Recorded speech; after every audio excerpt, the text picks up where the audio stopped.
Sound like some Viking music, don't it? Yeah, gotta get it out the mud, that's the only way to win. Who am I to point the finger like I never ever seen? Been through the ups and downs like the letter N. They don't let you through the door, better kick that again. Cause that's the only way to win. That's the only way to go. Gotta get it out the mud. Gotta get it out the flow. Cause that's the only way to go. Let's go. Shooting. Lights out.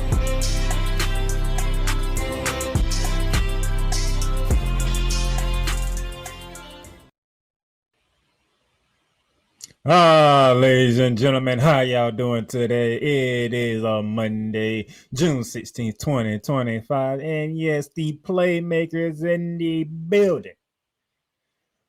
Oh man, I'm in the building.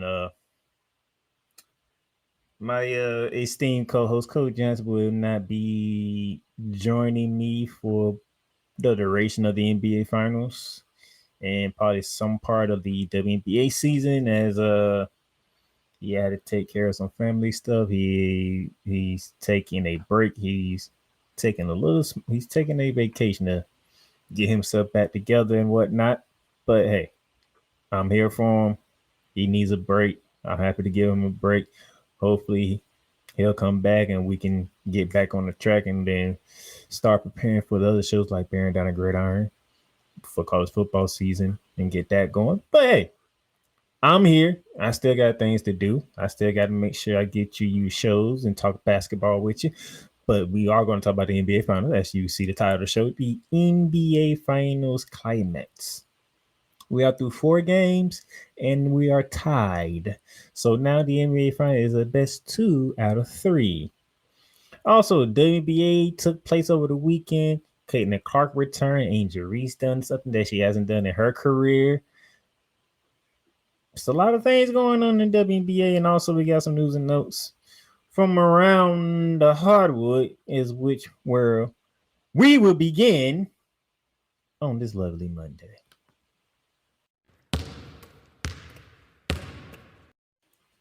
As we go to our Around the Hardwood segment, that started off with the college ranks and coaches' challenges approved for the men's college basketball. The NCAA Playing Rules Oversight Panel on Tuesday approved several measures designed to help improve the flow of men's college basketball, with the addition of coaches' challenges being the biggest change. Coaches can now challenge at any point in the game out of bounds calls, basket interference, goaltending, and whether a secondary defender was in a restricted area.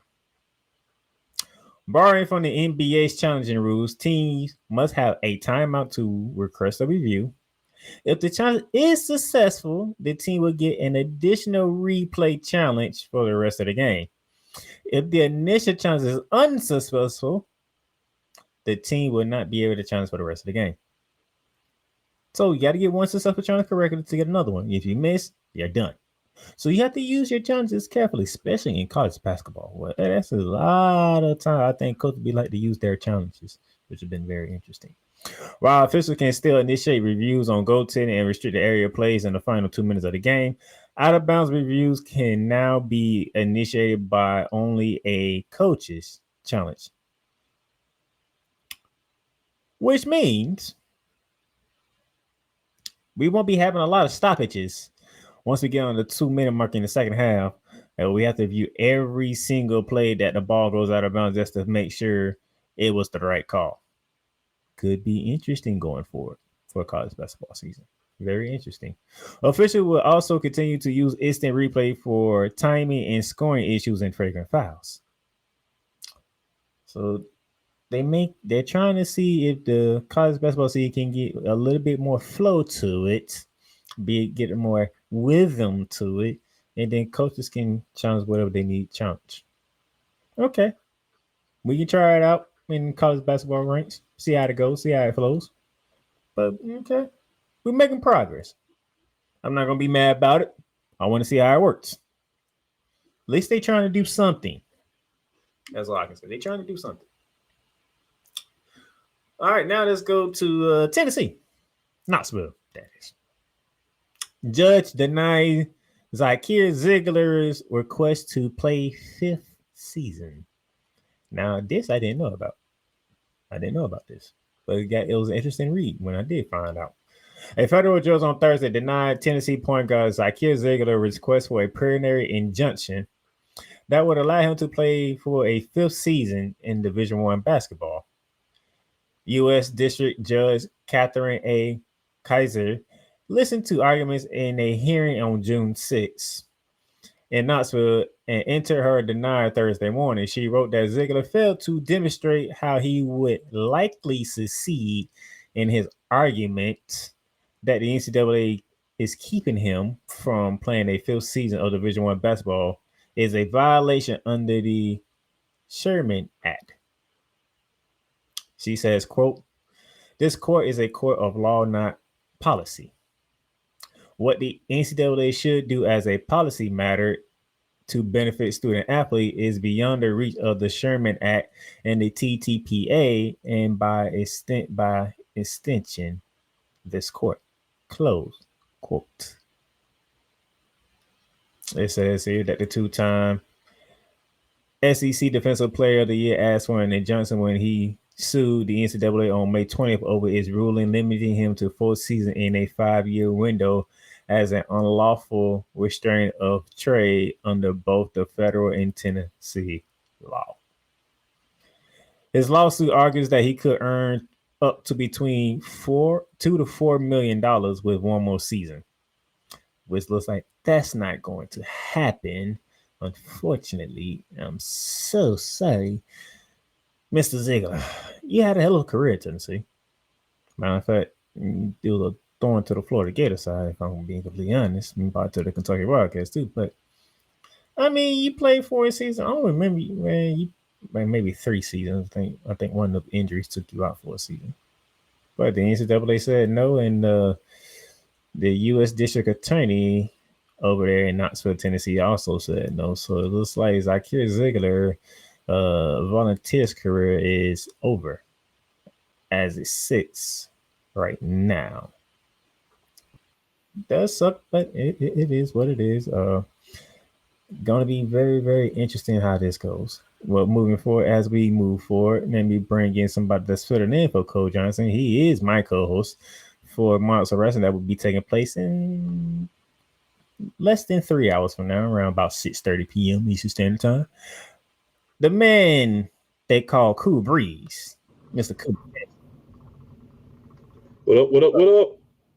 Bro, you came in just in time for this one.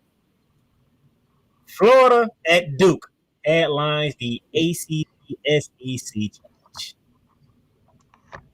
The national champions are taking a trip to Cameron indoors for the first time since 1998.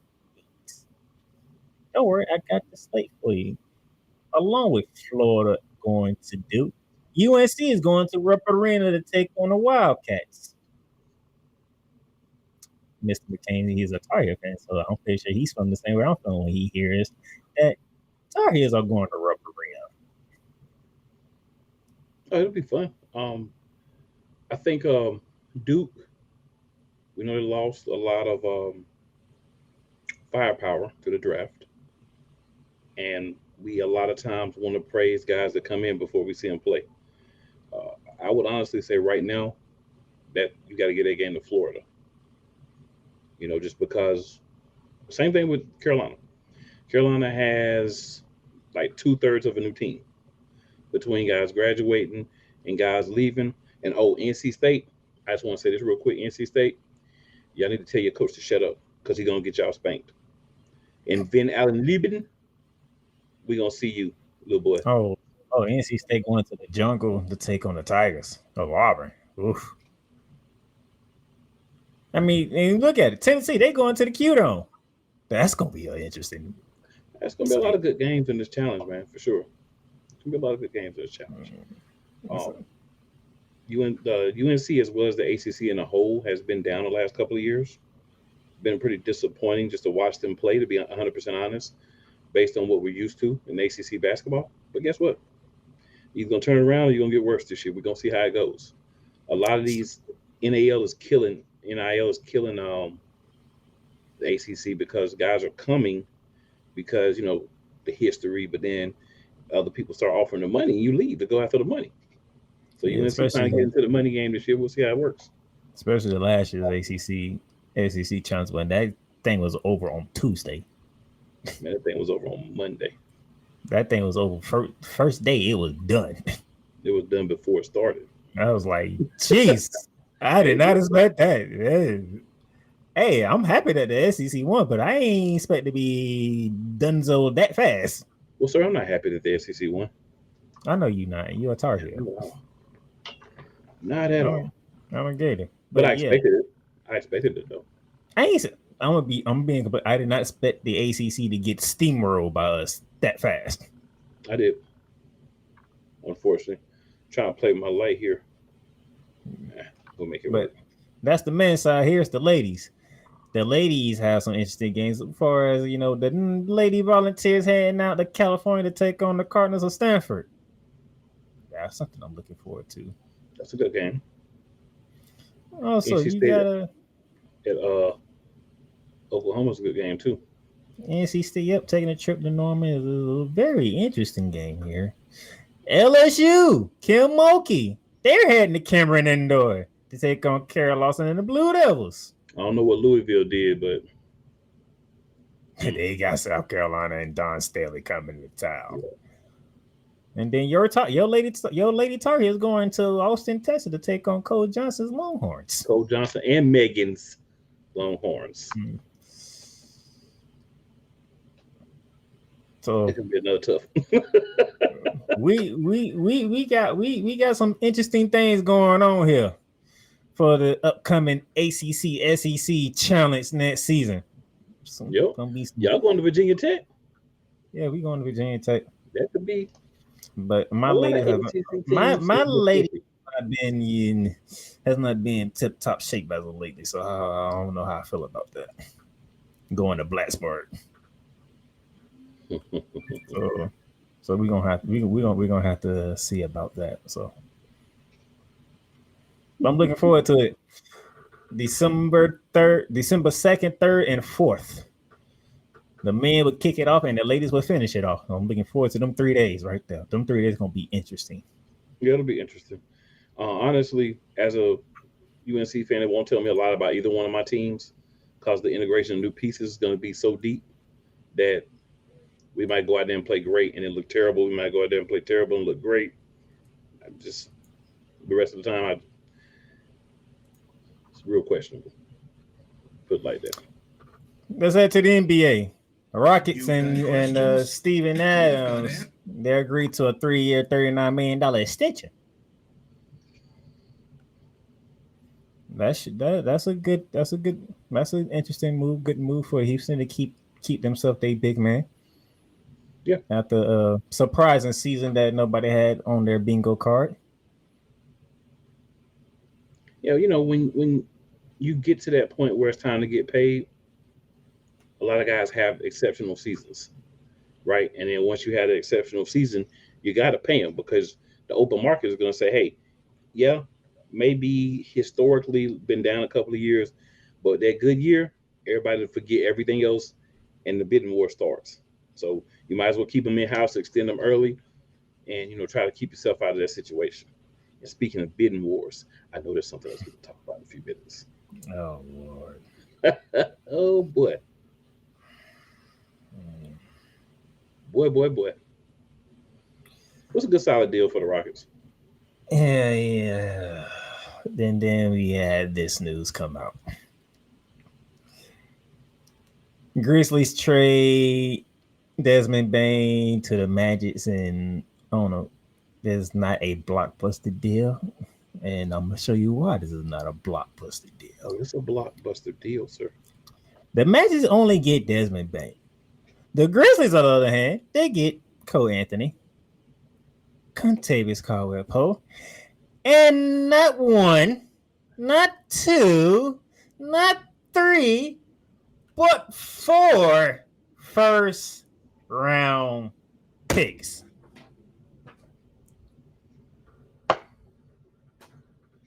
Memphis Grizzlies GM. Matter of fact, Cue those to you, sir. I'm gonna put this full screen before I say what I gotta say. I want y'all to get a full look at this trade detail. Go ahead, so I'll let you go first.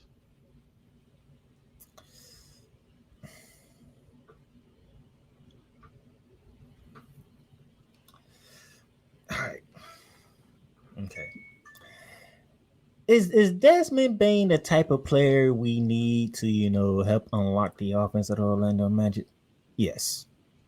We had trouble shooting the ball from the outside last year. Being the second best defensive team in the league is one thing, but when you can't put up points, it doesn't help when the other team can average 100 points and you in the 80s. All right. So, yes, we need help shooting-wise. Desmond Bain brings that. He averages 20 points a game. He's like a 40% three-point shooter, 45% from the field. This is what we needed.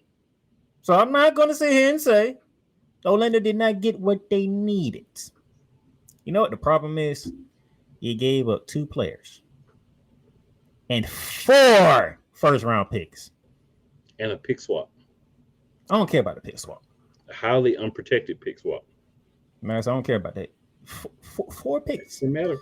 4 picks. 4 picks. You gave up 2 players and 4 picks for the number 2 option on a Grizzlies team. Not the number 1 option. The number 2 option. Guess what he's going to be with Orlando? The number 2 option. Maybe number 3. Because we already know option number 1 is Paolo Banchero. They're going to be between Desmond Bain and Franz Wagner for number 2. And the other one going to be number 3. Wagner is going to be number 2, in my opinion. We gave up all that. Now, if you would have gave up Cole Anthony and Contreras Carter for maybe 2 first-round picks, I'll accept it. I'll you know what? Okay. But 4 first-round picks? None of them which is protected, which means we can't even get those picks. There's no caveat for us to get any one of those picks back. I think one of them is protected. None of them. Trust me. It's my team. I thought they said one of them was protected. I know my team so very well. That's how I know. I'm like, what are we this for? There's no caveat for us to get any one of them picks back. Because I thought they said the one from Phoenix, which is one of the ones you're giving up, was one you got from Phoenix. So they said one of them was protected, but maybe not. No. Maybe there was poor information at the time.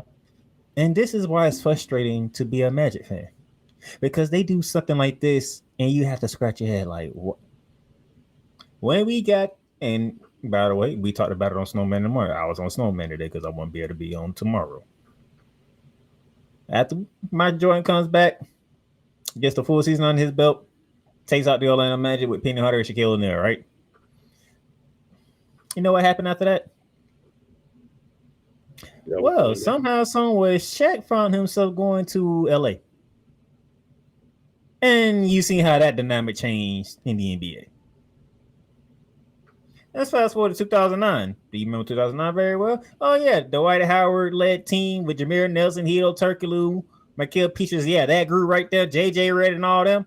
Get to the NBA Finals. You get beat 4-1 by Kobe Bryant and the Lakers. Jokingly, still to this day, I do not forgive Courtney Lee for missing that game-winner layup in Game 1.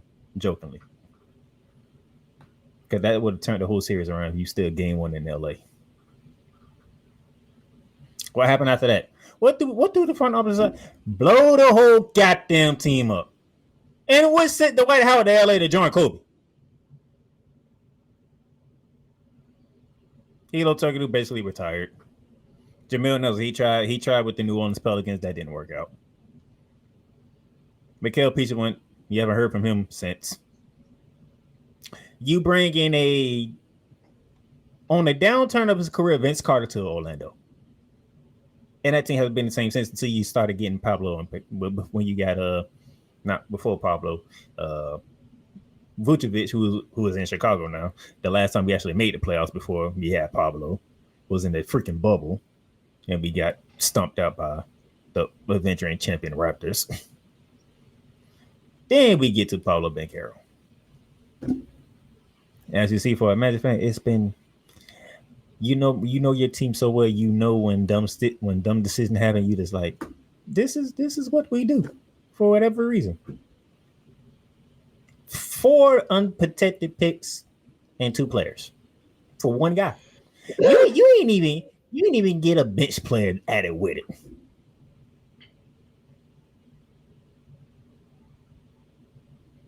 Oh, go ahead, because this is what I have to deal with as a Mets fan. This is what I have to deal with.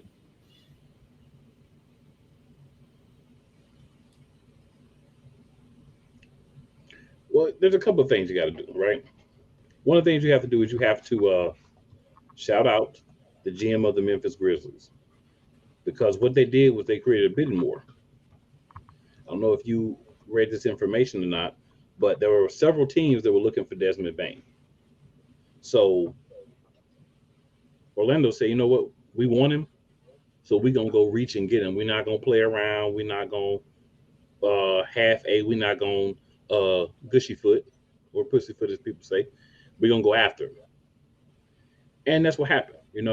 And I can understand somebody saying that's a lot, and looking in the bubble and saying that's a lot for this dude, right? Because you could say this dude is not, he's not a starter. He's never been an all-star, but he's a solid guy, and he's going to make that team better. And I don't think you can make the argument against that. This team is missing shooting. That's what Orlando's missing. Now, compensation-wise, you might feel like, oh, Orlando overspent, but draft picks are hit and miss. Orlando has a lot of good young players. They need shooting, defense, and leadership. Those are all things that Desmond Bain is going to bring to this team. Desmond Bain is going to make this team better offensively, because it's going to, when he's in the game, the shots are going to be better, right? Desmond Bain, while not a point guard, he's a guy that can run a team. We saw the year that John Morant was out. This team was not very good, but Desmond Bain was one of the better players, and he was making other players around him better. So when you put him around the caliber of talent that's already in Orlando, young but good talent, the hope is that he's going to unlock this offense and this defense for you. He's going to be that difference maker. You're paying not just for his pedigree or what position you think he is or where he's at in a scoring hierarchy, but you're paying because you're getting a guy that gets after it on both ends of the court, and the guys who has arms bigger than most people's legs. So he definitely can take punishment and give it out. And a guy that, plays the game the right way. Like I said, leadership. He's been on a team where he's been at number 2. He's had a guy like Ja to be the number 1. So, yeah, he's not going to take over the number 1 position, but he is going to be a guy that's going to have the ball in his hands a lot more than probably Paolo and Franz. He's going to make the right plays a lot of the time. He's going to make plays that make sense. So compensation-wise, you can say, okay, y'all might have overspent a little bit, but if you were of the fear that someone else is going to get this dude, and you really wanted him and you feel like he can unlock everything in Orlando, you sometimes have to overpay. It's a market, right? If nobody else wanted him, then this would be a stupid move. But I'm sure there were other teams. Like I said, all the reports said there were 4 to 5 teams that were serious in making nice offers for him. And Orlando just said, you know what? We want him bad enough that we're just going to jump. We're going to overpay. We know we're overpaying, but that's how you guarantee that you get the guy you want. So I think this will happen. We'll see how it works out, but he should be a great fit. My only question for you, playmaker, who's going to be the point guard? Who's your point guard? Jalen Suggs is our point guard. Okay, so he's going to stay your point guard? He's been out with injury. That's why you didn't see him. Okay. But yes, he was a piece that we was missing. Jalen Suggs was a piece that we was missing because the way that he runs the offense. So with him out, so whenever he leaves the game, now you got Bain, who I feel like can run point with your second unit if you need him to. You know what I'm saying? I wouldn't put him out there against the other team's starting point guard, but I feel like he's a guy that can run point or be like the secondary guard on the first or the second team. So I still think he's a good, fit. Like I said, he's not the guy I would want, of course, to be my starting point guard, but I think as like a shooting guard, this is a great pickup for you guys. I think it'll work out long term. Like I said, the compensation you may not be happy with, but the production you're going to get and the way he's going to help this team, you'll be happier with it a month or 2 into the season than you are right now. I like Bain. Jeez. Like, that's a lot. Hey, man, like I said, other people's trying to get him too. All right, but I'm a Magic fan, but we're gonna see how this works. Now, I mean, I'm not saying it's going to make you the best team in the East, but this should at least make you a top 4 team. Hey, we're already a top 4 team. I mean, you might feel like you're a top 4 team. Because we got caught with the injury bug at the wrong time. Well, I mean, you're That's not what happened to a us. top 4 team until you are, right? Like people can say, I feel like we're a champion, but you're not a champion until you're a champion. But listen to the pundits, as we like to use nowadays. This was a championship contendership type move from what they are saying. I wouldn't listen to those pundits. I think those pundits are overreacting. Like I said, I think I have a very good opinion of Bane, and I think he will be helpful. But championship contending in year 1 without the other guys really having a lot of experience, I think that's a little bit far. Because after you look at it, yes, we can play with Boston. Matter of fact, we've been probably one of the most consistent teams of giving Boston headaches. And people look at Boston as the team to beat in the East, even though they're not a part of the East, one of the top team in the East this year. We found out Cleveland are frauds. You don't even ask me why. So Boston, then you would go to what? The Knicks, Pacers. Then you throw Cleveland, Orlando in that mix. So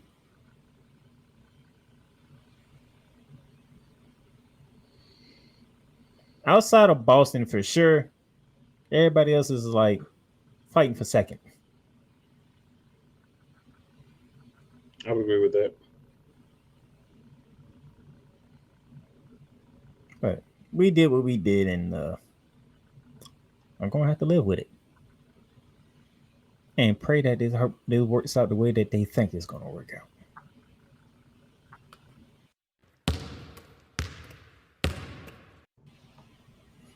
All right, we're going to take a break. And when we come back, let's talk some WNBA because somebody returned to my demise. And somebody else to achieve something that she has never achieved before. Stay tuned to find out. Intrinsically tied, which makes it even more interesting. Everything Boston. I love you morons. New Kids on the Block, New Edition. Dear whatever the law firm is. Sincerely, the U.S. Supreme Court. Ben Affleck, Matt Damon. Go yourself again, Jason Whitlock.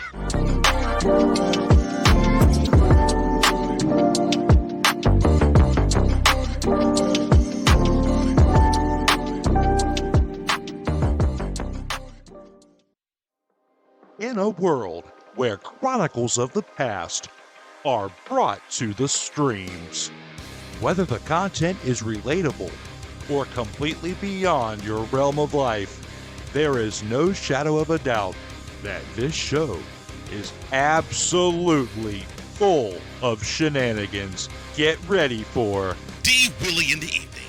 This Sunday at 10:05 p.m. Eastern. Exclusively on Sertova Media, where the struggle is real to be awesome.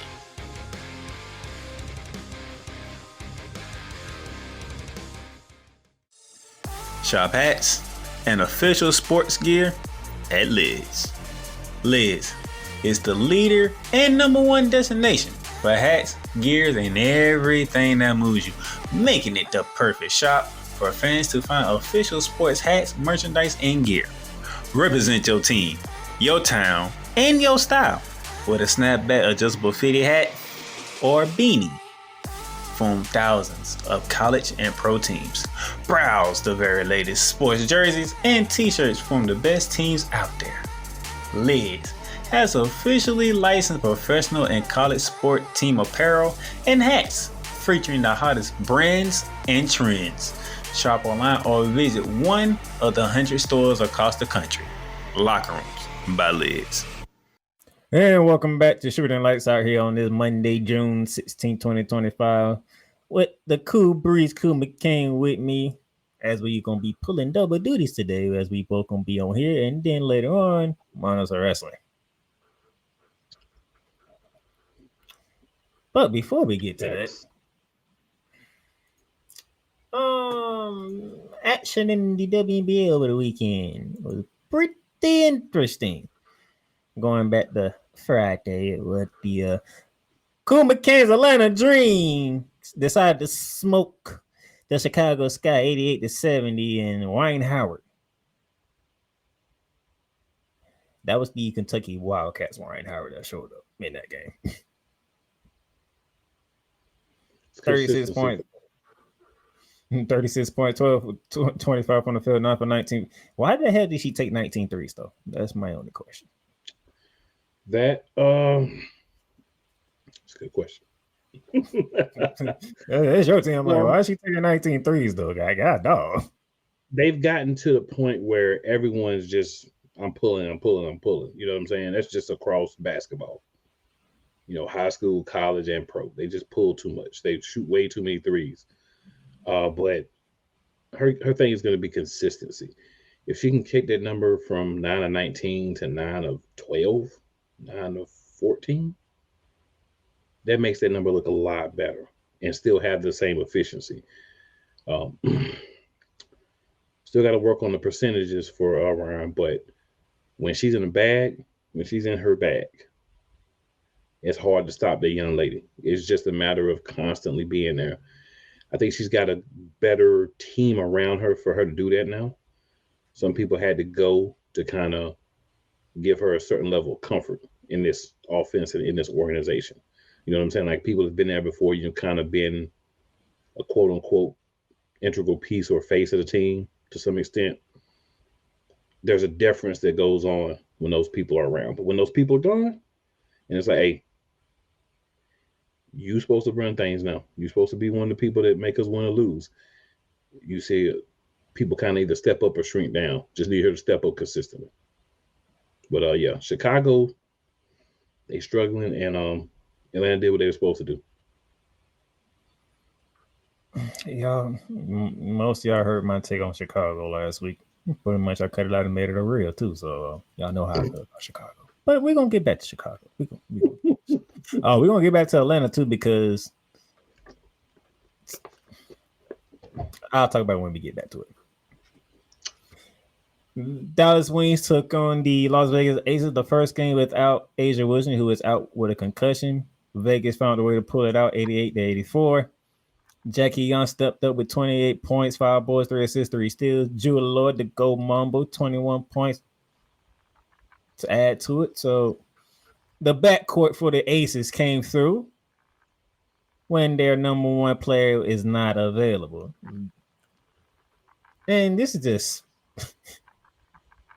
I don't know, Cole Johnson is back somewhere, probably in Houston or back in Tennessee, laughing his butt up because Dallas just can't finish. They just can't finish. Hey, they won 11 for a reason, and if you want to make yourself kind of come up and get that strong performance, I will say Dallas is a team that you're going to do that against so far. Paige is looking pretty good, but again, you got a lot of young players. Well, you got a young superstar, let me say that. And then you got some new pieces, you know, that type of thing. And it sometimes takes a little bit of time. And I know everybody, you know, oh, Dallas is done. And Dallas it's tough for Dallas right now. But you got to have learning pains. You know, when you bring in pieces, it's sometimes the piece isn't quite moldable right away. You know, so you got to kind of, at first you're trying to put like a circle piece into a square. It doesn't always fit at first until that square kind of circles off a little bit, and then you can fit the pieces together. So I think it's one of them things for Dallas. I think Dallas understood we had a number one pick for a reason last year, and we're probably going to be in the mix for it again this year.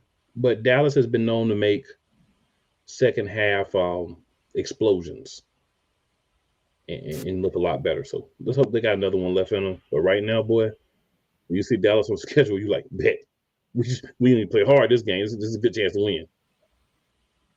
I mean, they played the Lynx twice. They met with the Storm, the Mercury. They schedule has not been easy. No, it hasn't. But hey, even without Angel Wilson, the Aces still got it done. That was Friday. Saturday.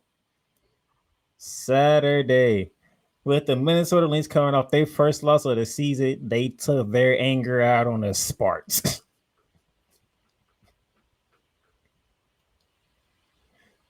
Now, the Sparks is the finest team in the WNBA. I'm talking about them women are beautiful. And they have the ability, but they got to gel. And it don't help when you playing. Honestly, you could have put any team in the league in this spot. Minnesota just got their first loss. They was pissed. As you could see, Nafisa Collier was pissed. And when you have a really good team that's pissed off, it don't really matter who was in the spot. That was an L. That best player in the WNBA is starting to make a trip up to Minnesota from Las Vegas. Hey, because Nafisa Collier is not playing this season. The one in Vegas is hurt, and we a lot of people talking about last year. The reason the one in Minnesota didn't win last year or wasn't in more consideration was because she was hurt. So the roles are starting to reverse a little bit this year. See how it plays out. Even with that, before Angel Wilson got hurt, Nafisa Collier was already on one. I'm just saying. She was on one from the jump. I'm just saying. If one person is playing and one person is out, we can talk about who's on one, who's this, who's that. When you're not playing, you're losing games. You're losing games, you're losing opportunities.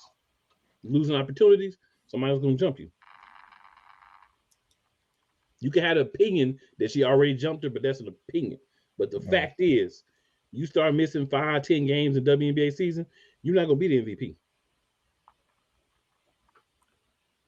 Like I said, Minnesota is on a revenge tour, and Nafisa Collier is on a revenge tour. She definitely is. For what happened last year. Yeah, there's an argument. Like I said, I'm not going to know. There's an argument that she was balling last year. So I'm not surprised that she's continuing it. I hope they both have monster seasons. But good gracious. Every time I turn around and see a Minnesota game, I got to look at her numbers and be like, this girl, she ain't playing no games. That team ain't playing no games. None. They want the damn title. And if you are in their way, they come to bust you up. And speaking of busting up,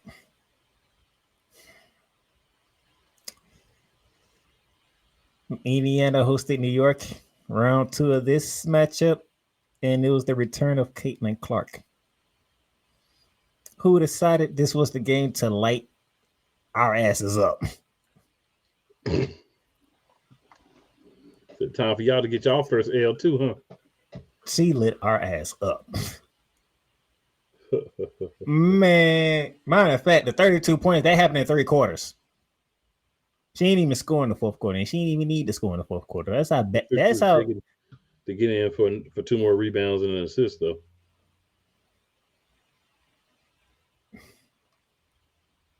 Dude, in the 1st quarter, this girl went ballistic. This girl scored 9 points in 38 seconds. And I said, damn, she's back. We matter of fact, we talking Steph Curry type 9 points in 38 seconds. That's how bad it was. It didn't matter. We scored a 9. She came down, pulled up on the logo, 3-point swish. I'm sitting here like, oh my God, she is on one. This is our first game back. That's how I normally go, though, right? No, how long it goes, you rusty. That first quarter, you rusty. You trying to get the rhythm back. Not with Caitlin Clark. Well, I will say this on the behalf of her and others. When you're somebody that's considered like one of your better players, and you have to sit out. And remember, she had if I remember, it was a hand injury, right? No, it was a or was it a shoulder? Quad injury. Quad. Okay. That she suffered against us back in May. That's right. It was a quad. You have one of those injuries where you can't really play, but it's not debilitating to the point where you can't, put up shots and do different things. So even though she wasn't able to get out and actually play in the game, she was getting ready. And again, hurt against y'all, come back in against y'all. I mean, that's got to be a little extra motivation. And plus, we are the champs, so right, you're getting everybody's best shot all season. We talk about that all the time. When you're the champ, everybody coming for you. Yeah, she let our ass up, and then the rest of the FIBA team caught fire with her, and then it was just like, "Yep, we're gonna take this one." Sabrina, I love you because you went down fighting. You dropped 34 your damn self. But you saw the Caitlin Clark effect. When that woman is on, it affects everybody in the Indiana FIBA uniform. It gets contagious. Everybody, yeah. She is their star. Don't get me wrong. She is their star. She's as far as ticket sales go, she's a WNBA star, right?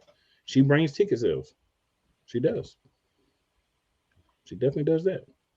And it was a happy welcome sight for Indiana fans because Indiana was struggling without Caitlin Clark.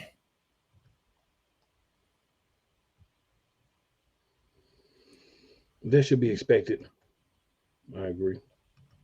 But now she's back and she let our asses up. There's a boast of confidence in Indianapolis. Rightfully so. Because when you can do that to the champs, you feel like you can do that to anybody now. Because the champs got actually better than last year. Yeah. But so did a lot of other teams.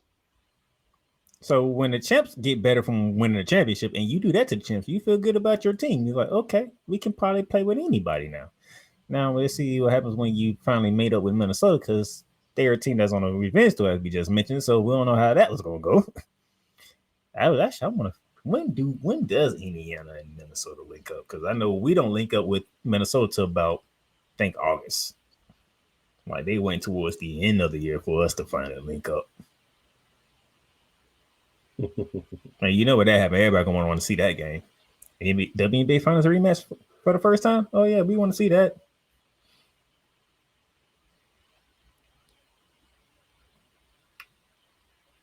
I'm looking here. I'm trying to figure. Shoot, they got us 2 more times, and both of those games in July, and they don't see the links to. They don't see the links to August. Ooh, they back half of the schedule is going to be nasty. It's going to be now. That second half of the season might be very interesting for all the top contender teams because they think they all playing each other. That's kind of more exciting, though, right? That is kind of exciting. It is. Because for those of you who don't know, even though you have East teams and West teams, it's the top 8 teams, period, that gets in. Yeah. And we fight it out from there. And then Golden State is not your typical expansion team.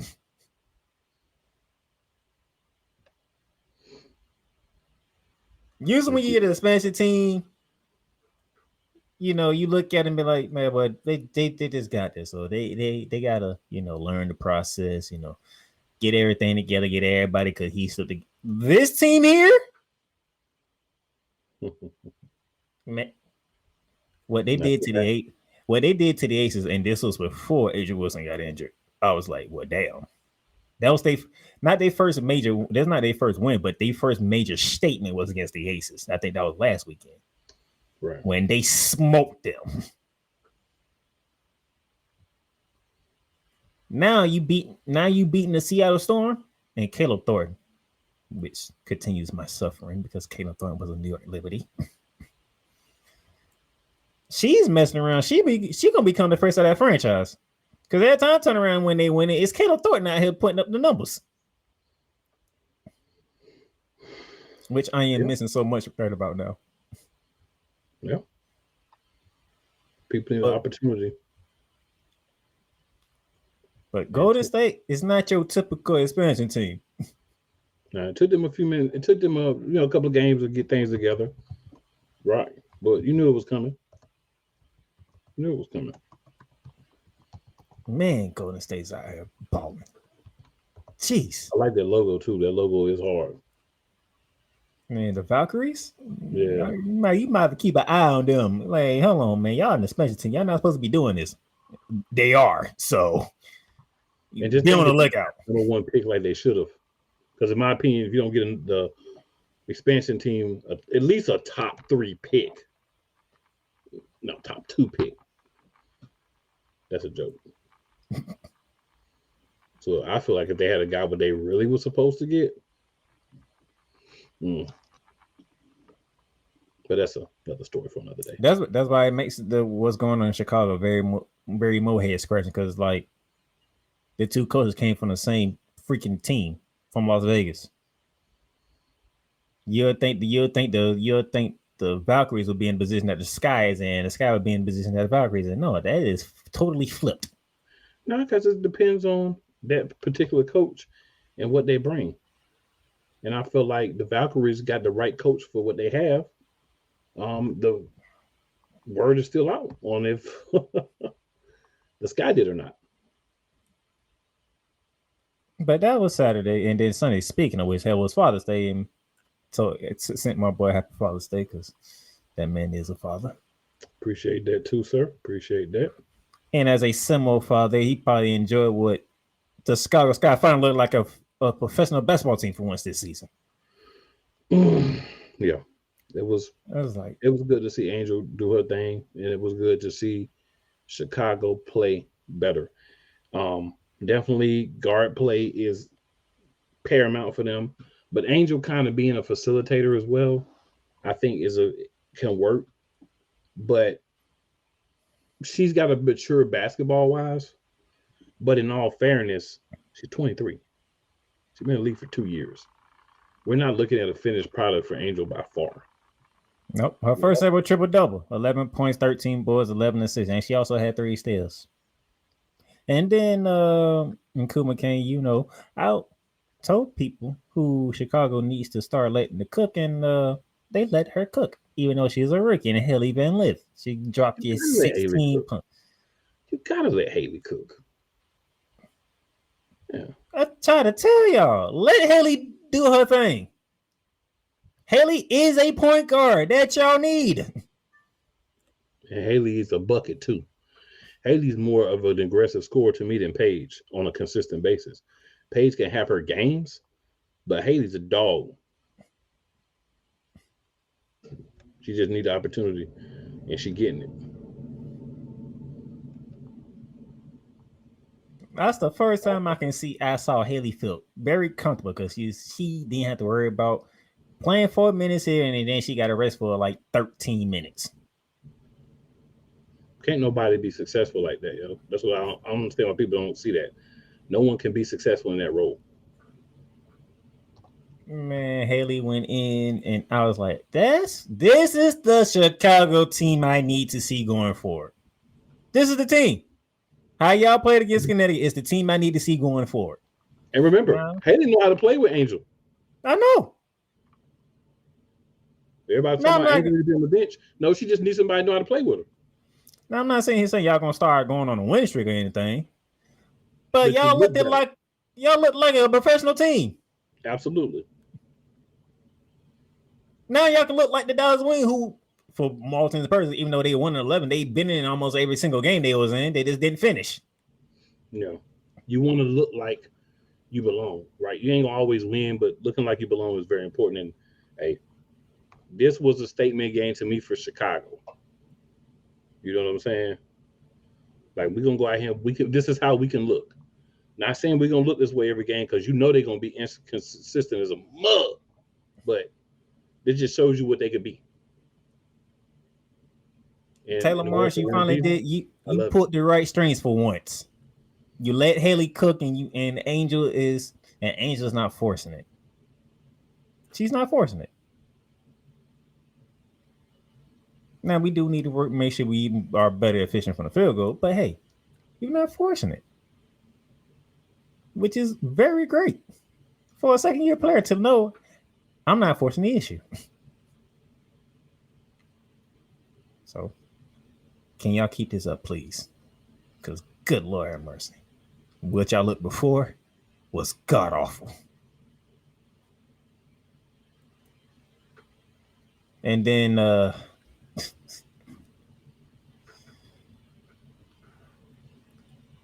right. I'm pretty sure Kool McKinnon has said this before.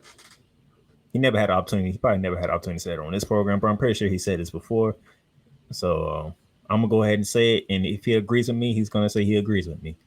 But I know that people like talking about Ryan Howard, but goddamn, Alicia Gray is that franchise.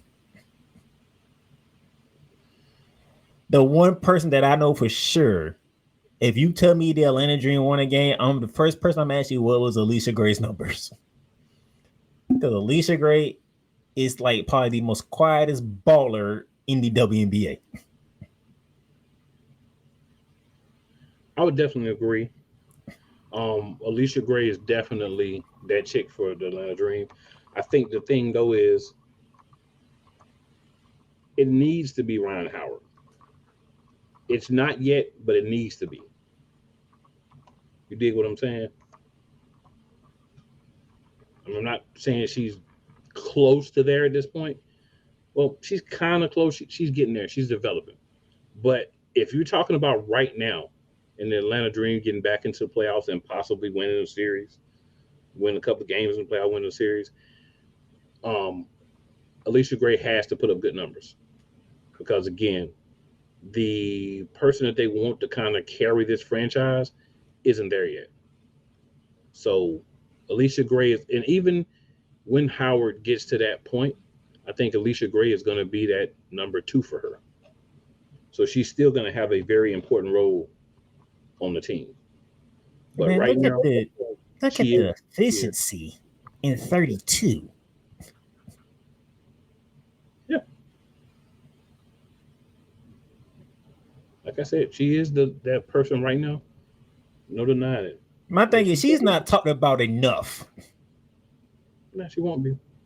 She's too quiet. She has a quiet game. When you have a quiet game, you're never talked about enough. Right? She's not, she's not somebody that's a part of something, some type of drama or nothing like that. She just go out there and play basketball. She's quiet. She keeps to herself. She support everybody, and you don't necessarily get similar to Nafisa Carr. Nafisa Carr, you don't hear much about Nafisa Carr off the court. But Nafisa's so dynamic on the court that you have to notice her. You know what I'm saying?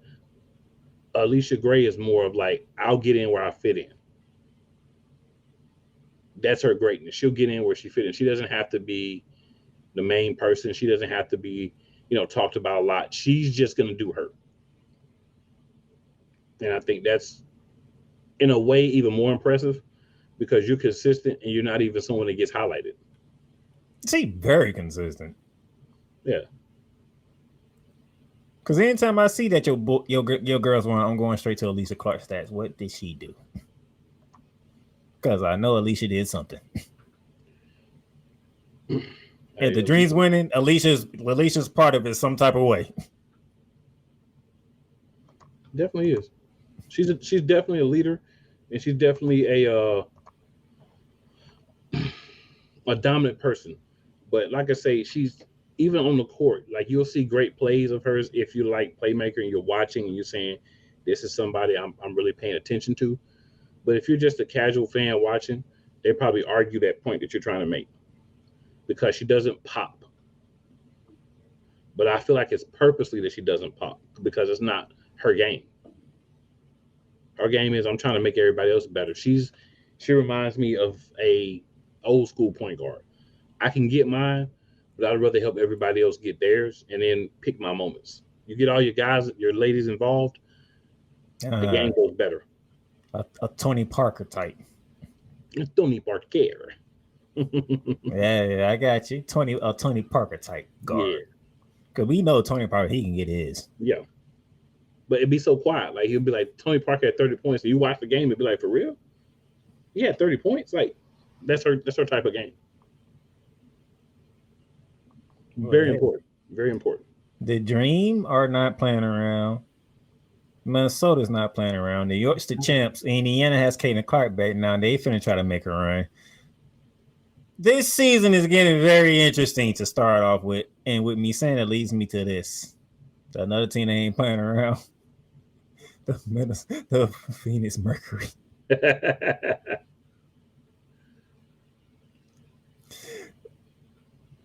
Satu Sabla.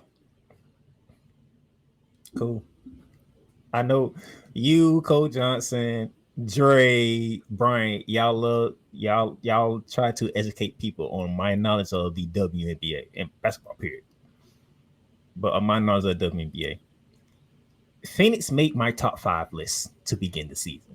Satu Sabla made my top 5 WNBA players going into the season.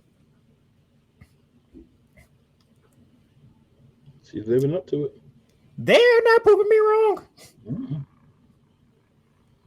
Not at all. And this is without Kalia Copper, Alyssa Thomas playing. They are 8-4. Y'all better listen to this man. Y'all better listen. The only person that would say that they can say the same thing that I said is Megan Price. You know why? Because Satu Sabla was a part of the Dallas Wings. Satu was good on that team. This was a good move, and we said that before the season when I was on me and Cole and with you. Satu to Phoenix seems like a really good fit. Just curious, once everybody's there, does the production kind of, move around a little bit? You know what I'm saying? That's a fair question. That is a fair question. But not that the talent's not there, but just when you're playing with other really great players, sometimes you have to, all right, I don't get to take, 23, 25 shots. Maybe I only get 20. You know what I'm saying? So they can get a little bit. So everybody's, eating together. Or the other thing that could happen is she still keep getting hers and they just get theirs too. It just all depends on how everything flow. Because also you could take her off the floor and the minute she's not on the floor, now you got other people that can be the focus when they get back. So it may not affect her much at all. I'm loving this for Phoenix. I'm loving it. I like this Phoenix team. I like the way that they playing. They lost some key pieces, and they still keeping it moving. They're not taking a step back at all. Hey, you know how hard it was? So I'm saying, like, who will I pick at? Because the top 4 teams is pretty unanimous. New York. At the time, it was unanimous at the time. New York won because they're the champs. Minnesota 2 because that's who they beat to win the championships. And you put Las Vegas up there, you're like, man, they got the best player. They got the best player in the game in Angel Reese. You got one of the best point guards in Chelsea Gray still intact. So gonna get a respect this dude. They all intents and purposes, we ain't finna annoy Indiana because they got Caitlin Clark. That woman has showed how dynamic she can be. Then that first like okay, Seattle did make some moves. Atlanta made some moves. Phoenix made some moves. Who was like a torn card? I was like, you know what? If I'm being objective, I'm gonna roll with Phoenix because I think them getting Satu and Alyssa Thomas, that's just I don't think people really understand of getting them 2 players on that team does. That is a team that's not rebuilding. That's a team that just retooled. But see, they got to see it. Yeah, they got to see it. So I went with Phoenix over the other 2. But Seattle and Atlanta, they ain't making me looking bad either because they coming. This is an interesting season. It's going to be a fight to the finish for this. And we got, 44 games this year? Oh, Lord. That's a lot of games to be played. Yes, there is. And speaking of which, upcoming games. And this is where me and the WNBA have some issues. Y'all have 6 games tomorrow. And only 2 will be televised. Of course, one is going to be Caitlin Clark going against the Kinetic Suns. And plus, if Caitlin Clark and the Indiana Fever do what they need to do against the Kinetic Suns, they'll be representing the East in the Commissioner's Cup, not the New York Liberty. If some miracle happens, which I doubt it, very seriously doubt it, and Indiana end up losing to Connecticut some form of fashion, well, Kuma McCain's Dream is the team that's next up on the list after we suffer our first loss of the season. So we're going to see how that goes. Yes, we will. Yes, we will. If it just so happened we treat y'all like Minnesota treat the Sparks, it wasn't personal. It was business. Well, you know, man. Luckily, we weren't the one to play y'all right after that loss. Yeah, you in a position you do not want to be in right now. You do not want to be the team that plays somebody after they lose their first game of the season or after an embarrassing loss and they think they're a good team. Because there's a lot of pride.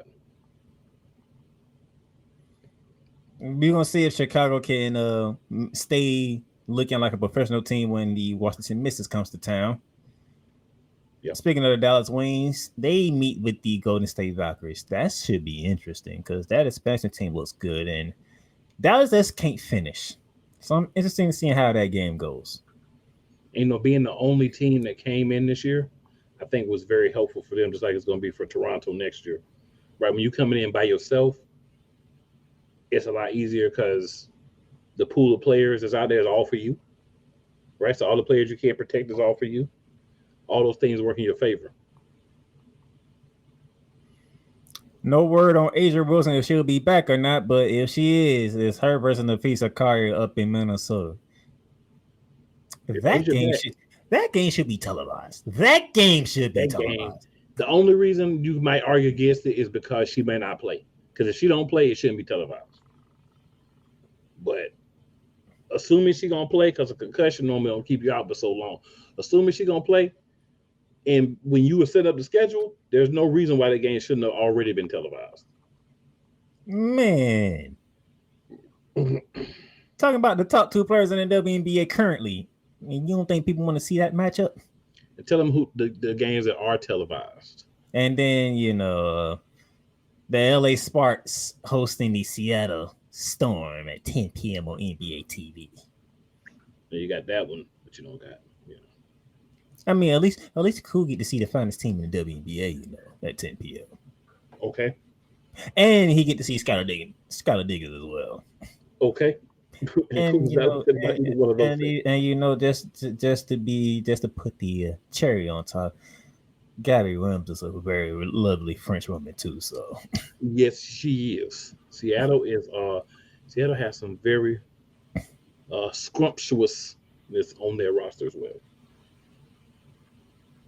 But you want to know what my real problem is with WNBA? You got 6 games tomorrow, and this is the only game on Wednesday. We're going from 6 games on one day to just 1 the very next day, just 1.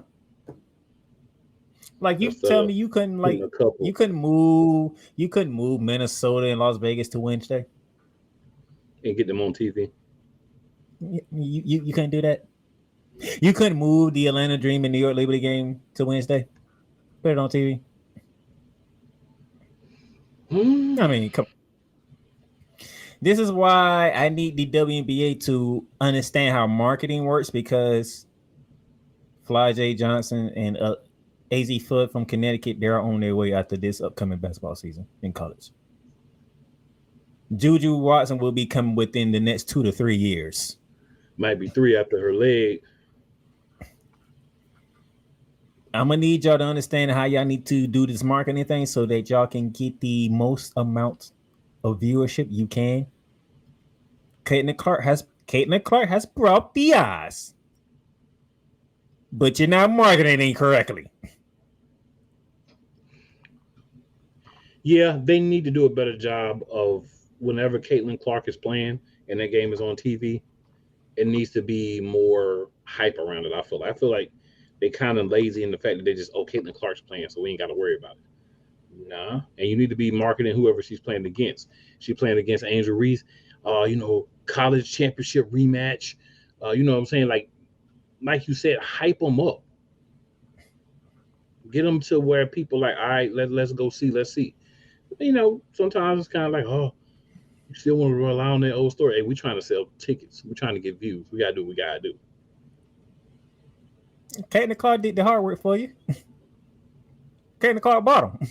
Well, apparently, it won't the hard work. Apparently, the hard work is actually making it all make sense for the W. Yeah, this is your Wednesday game. Phoenix at Connecticut. Nobody wants to see Phoenix beat the brakes off Connecticut.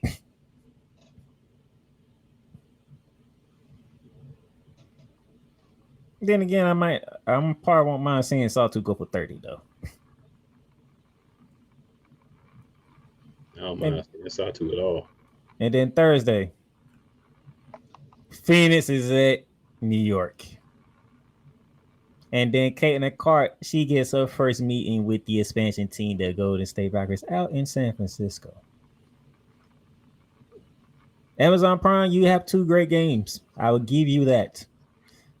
Because I want to see how my Liberty look up against a new Phoenix Mercury team. And then Caitlin Clark versus the expansion team. That sells itself. First time we meet. The Bay Area gets the visit from Caitlin Clark.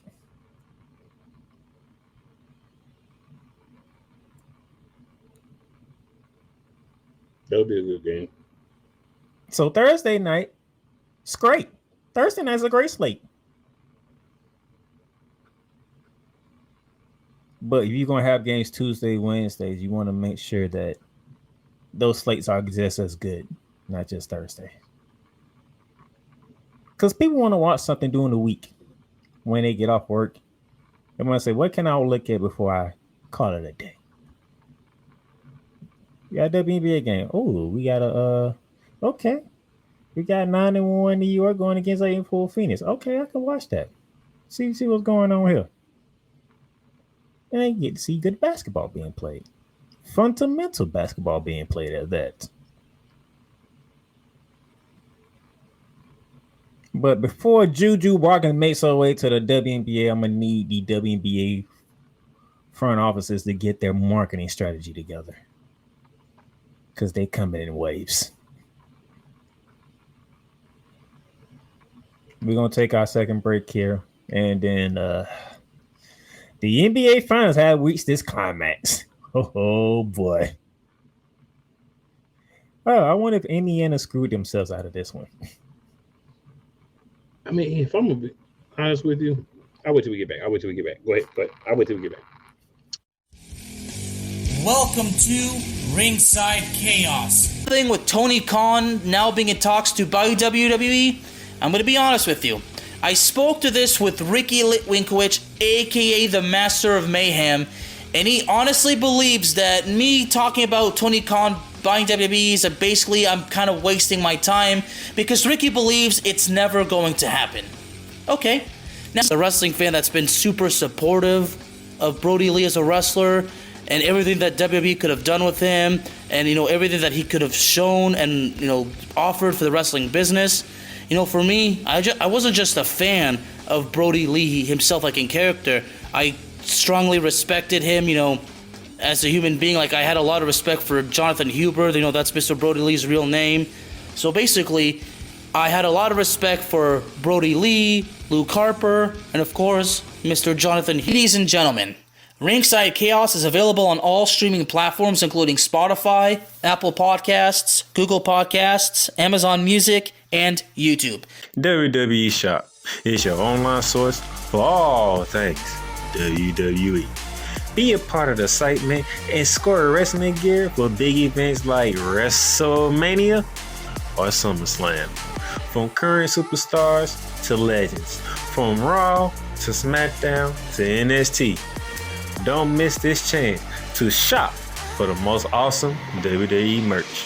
Shop for the best deals as well as WWE gift cards and save big on your favorite items. WWE Shop at Fanatics Experience. Cool McCain. You thought you wanted Gunther against Chad Gable, but you didn't. And I'm going to tell you why. Chad Gable would take everything that Gunther's done and bury it. The Playmaker. It was on site. AJ Styles walked out there, seen LA Knight. Oh, okay. And then LA Knight hopped out the car. Let's go. Break down everything in TNA, AEW, and all of the WWE programming. Join these two kings, monarchs of wrestling, live every Monday at 6:30 p.m. Eastern, 5:30 p.m. Central on the Play Caller Sports Talk YouTube channel.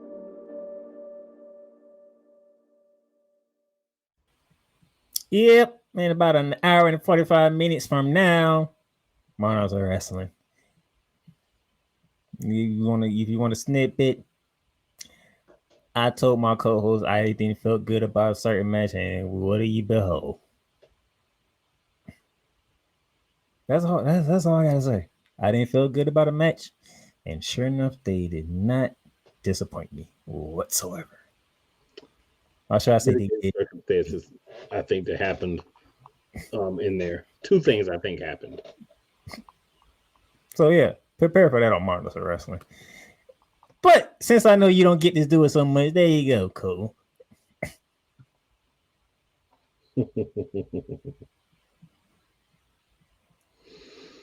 Our boy Victor's in the chat. I was on Snowman with him this morning. And always, Cool Breeze McCain. What up, Vicola? My God, what's good, man? All right. NBA Finals. We are through 4 games and we are tied to 2. Oh, let's take a trip back down the city of Indianapolis, Indiana. Game 3. 116-107 Indiana. They finally got over their game 3 curses.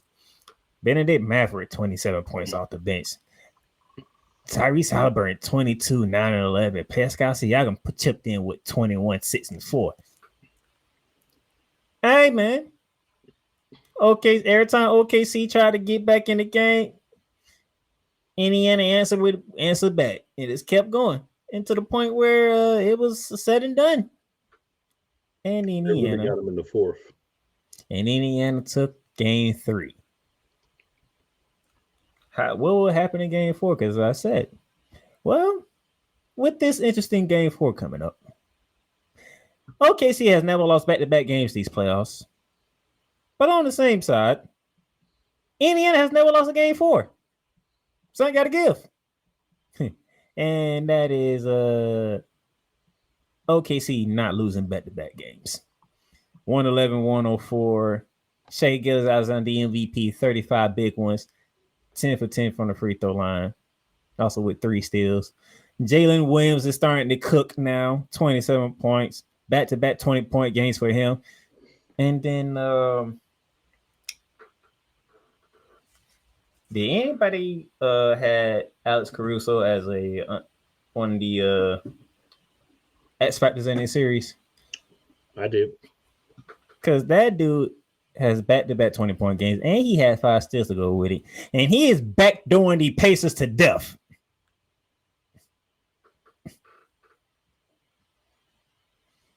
At some point, y'all gonna figure out, that guy there with the headband on, he's going backdoor.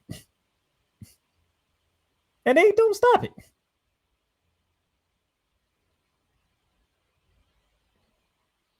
So now, I'm gonna I'm gonna bring us full screen. That's what I'm gonna do. Because now that we're tied 2-2, Indiana, in my humble opinion, I think y'all just lost that series when y'all lost game 4. You gave home court back to OKC, which means you have to go back to that building and win again, which I don't see y'all doing. I just don't. So I had OKC in 6 from the beginning. I did too. So here's the problem with OKC in 6. OKC pissed away game 1. And in doing so, they gave up home court, right? They won a game on the road, so theoretically they have home court back. But here's the thing. Someone's got to win 2 games in a row now to win a series. And that's not technically, at this point, that's not Indiana. Whoever loses game 5 has to win 2 games in a row. So if OKC pulls out game 5 tonight, I may be correct, and I may be able to get them, in 6. They lose tonight, clearly it's going to be 7. Even if they win tonight, there's no guarantee they're going to win in 6 games now. OKC should have won the first 2 at home, got 1 in Indiana, and right now be sitting at 3-1. By the same argument, you can say Indiana pissed away game 4, and they could be up 3-1. So if everything was what most people thought, we'd still be sitting at the same thing. We'd just be talking about different teams winning different games, right? Because I felt like it was going to be like a 2-2-2 thing. I felt like through 4 games, we were going to be 2-2, right? And I felt like after 6 games, that's when you would have somebody win 2 games in a row and win the series. I felt like there was going to be OKC, but now we're seeing this: win the first game, lose the second, win the third, lose the fourth. Well, you're going to win the 5th, lose the 6th, and then have 1 game determine it all. I don't quite know how this series is going to go anymore, but I stand by my word and I stand by my beliefs. So I'm going to say OKC in 6 right now. I better win at home tonight. I'll tell you that right now. Y'all don't win tonight. What? If I say OKC in 6 because I said their defense should be too much for Indiana.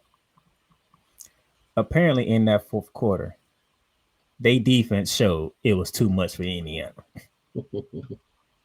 When you hold the home team to 17 points in the 4th quarter, that means you stepped up and said, we are not losing this game. And we are not losing this game on the defensive end.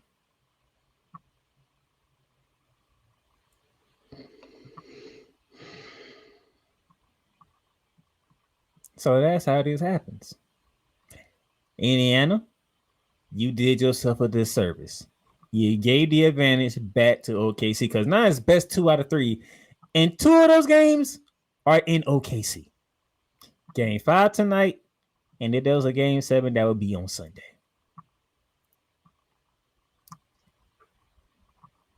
You had the advantage.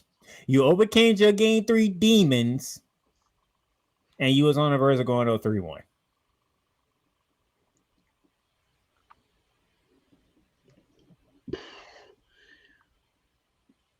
You can't do that. If you're the team that doesn't have home court advantage and you snatch home court advantage game 1 out the gate, you don't give it back to the team. You don't do that. Because you did the hard part out the gate. You went into their building and you beat them. Now you are forced to win another game in their building. And one of the buildings that is very hard to win at, especially twice, is Oklahoma City.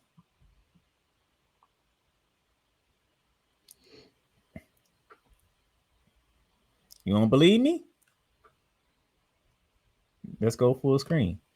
You see this guy over here? That man is barking a Denver Nuggets hat. When y'all took home court advantage from OKC, what happened? We didn't give it back. you gave it back, and guess what? You did not. You could not go. You could not go back to OKC and win again. Yeah.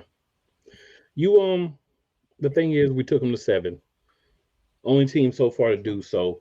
Indiana may be doing that, but I will say this: what I do like is that the stars are starring. And you'll say, what do you mean? Halliburton ain't really had a lot of good games. But you got to remember, they really have 2 stars. Forget about the guy named Pascal Siakam. He been balling. He has been balling. Yeah, it's been. Every game. Which brings me to my other point when it comes to you giving advance back to OKC. We haven't really heard from Chet Holmgren. Jalen Williams has finally arrived in these postseason. Alex Caruso has been an X factor nobody really talked about. So now we wait for Chet Holmgren to go ahead and put his imprint on the NBA Finals.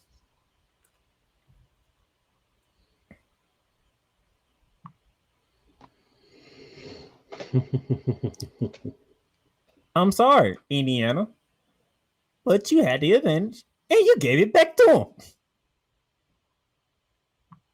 Now you got to go back to OKC tonight to win another game in that building where that crowd can sense it. They have at least 2 games at the very most to cheer their team to the Larry O'Brien Trophy.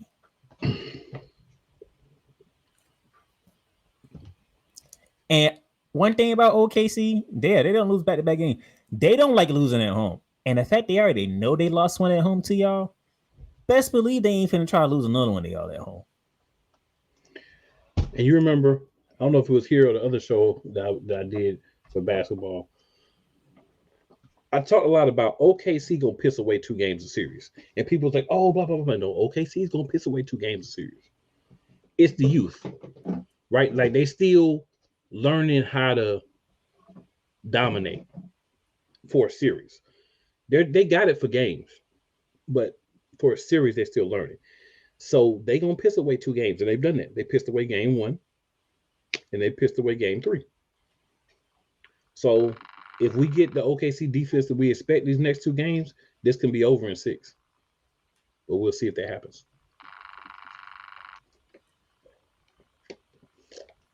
Now Indiana got to do something that they have never done. Not lose back-to-back games. And doing that on the road, I don't like your chances whatsoever. Here's my thing with Indiana. If y'all want, all right, well, Playman, you said all this, but what would be something that would make you feel comfortable about Indiana going forward to a game 6 and possibly a game 7? If Indiana don't get their ass whooped tonight, you can win game 6, you'll be back in OKC for game 7. But if y'all get y'all ass whooped tonight, and I'm talking about 15 points or more, y'all done. Because OKC gonna have that. Because OKC gonna be like, all right, it's time to kill him now. It's time to kill him now. Because now you look at it, ain't really been an ass whooping being taken yet. It's been comebacks, but not an ass whooping. If OKC tears into the Indiana Pacers tonight, this series is over. Because guess what? Y'all can say we can still win game 6, but you got to go back to that building for a game 7. Instead of you sitting here saying we can close it out at home in game 6, if there's a game 7, you have to go back to that building. That is why I say, Indiana, you screwed yourself by losing game 4 in the way that you did. Because you can defend home court in game 6 all you want to. You still got to win 1 in that building to be crowned champion. And I don't see OKC losing another game in that building. I just don't. Cool, maybe feel different about me, but I don't see OKC losing another game in that building.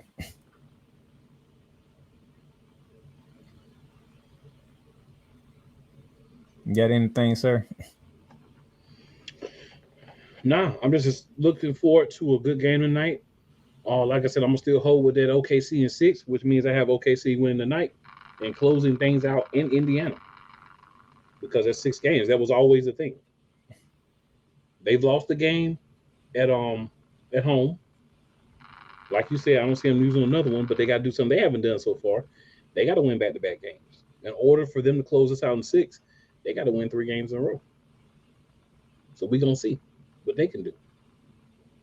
This game right here going to tell us a lot about this series. Like you said, Pacers get dogged, ain't going to be no game 7. If the Pacers lose, ain't going to be no game 7. Because if you give OKC that blood in the water, they're going to turn to sharks. But you don't want to go back there for game 7 if you're Indiana. So you got to win tonight if you're Indiana. If you really want, you got to. The thing is, the winner tonight puts the other team in a situation where they got to win 2 in a row. Nobody's done that yet. If OKC can do that tonight, then it's on Indiana to have to do that. If Indiana does it tonight, it's on OKC. Somebody's going to have to win 2 in a row, maybe 3. We're going to see who it's going to be. Sorry, Pacers fans, but when you choked away game 4, I think you choked away the series. It was in your hands. It was in your grasp, and you let OKC come back and get it on the road. I feel like it's a choke for choke. OKC choked in game 1, so it's a choke for choke. Yeah, you're right. But in how I view it is that when you take that advantage for somebody, you got to keep it. Because you didn't walk into the series with the advantage. You took the advantage from them. And then you relinquished it. So now it's back to where it belongs. And when it's back to the rightful owner, that owner is not losing it again. Like, you took it from me once. You ain't doing it again. So that's how I feel. We'll see how game 5 goes tonight. By the way, if you can't watch it on TV for some reason, you're working or whatever, go follow our good brother Brian Snow on Snowman Multimedia. He will be doing the alternative call for that game. So if you can't watch it and you want to know what's going on, Brian Snow got you covered. And that would do it for this episode of Shooting Lights Out. As we get out of here, and we're going to take this good hour and some change that we got to prepare ourselves for Monsters of Wrestling, which I believe is going to end up in a very interesting dialogue back and forth about something that took place in the world of wrestling. Any final words, sir? Tap on in. Check out my content right there. Tap in with your boys. That's all I got. Deuces. You've done good. You've done great. But you can't stop here. You can't stop now. You gotta keep going. Through all your trials and your tribulations, you gotta keep pushing. Now, finish your canvas. Yeah, gotta get it out the mud, that's the only way to win. Who am I to point the finger like I never ever seen? Been through the ups and downs like the letter N. They don't let you through the door, better kick that again. Cause that's the only way to win. That's the only way to go. Gotta get it out the mud. Gotta get it out the flow. Cause that's the only way to go. Let's go. Thank you for tuning in to today's episode. If you want to follow the podcast, you can follow it on all streaming platforms, including Apple Podcasts, Google Podcasts, Spotify, Stitcher, and a whole lot more. This has been Shooting Lights Out. Masterpiece.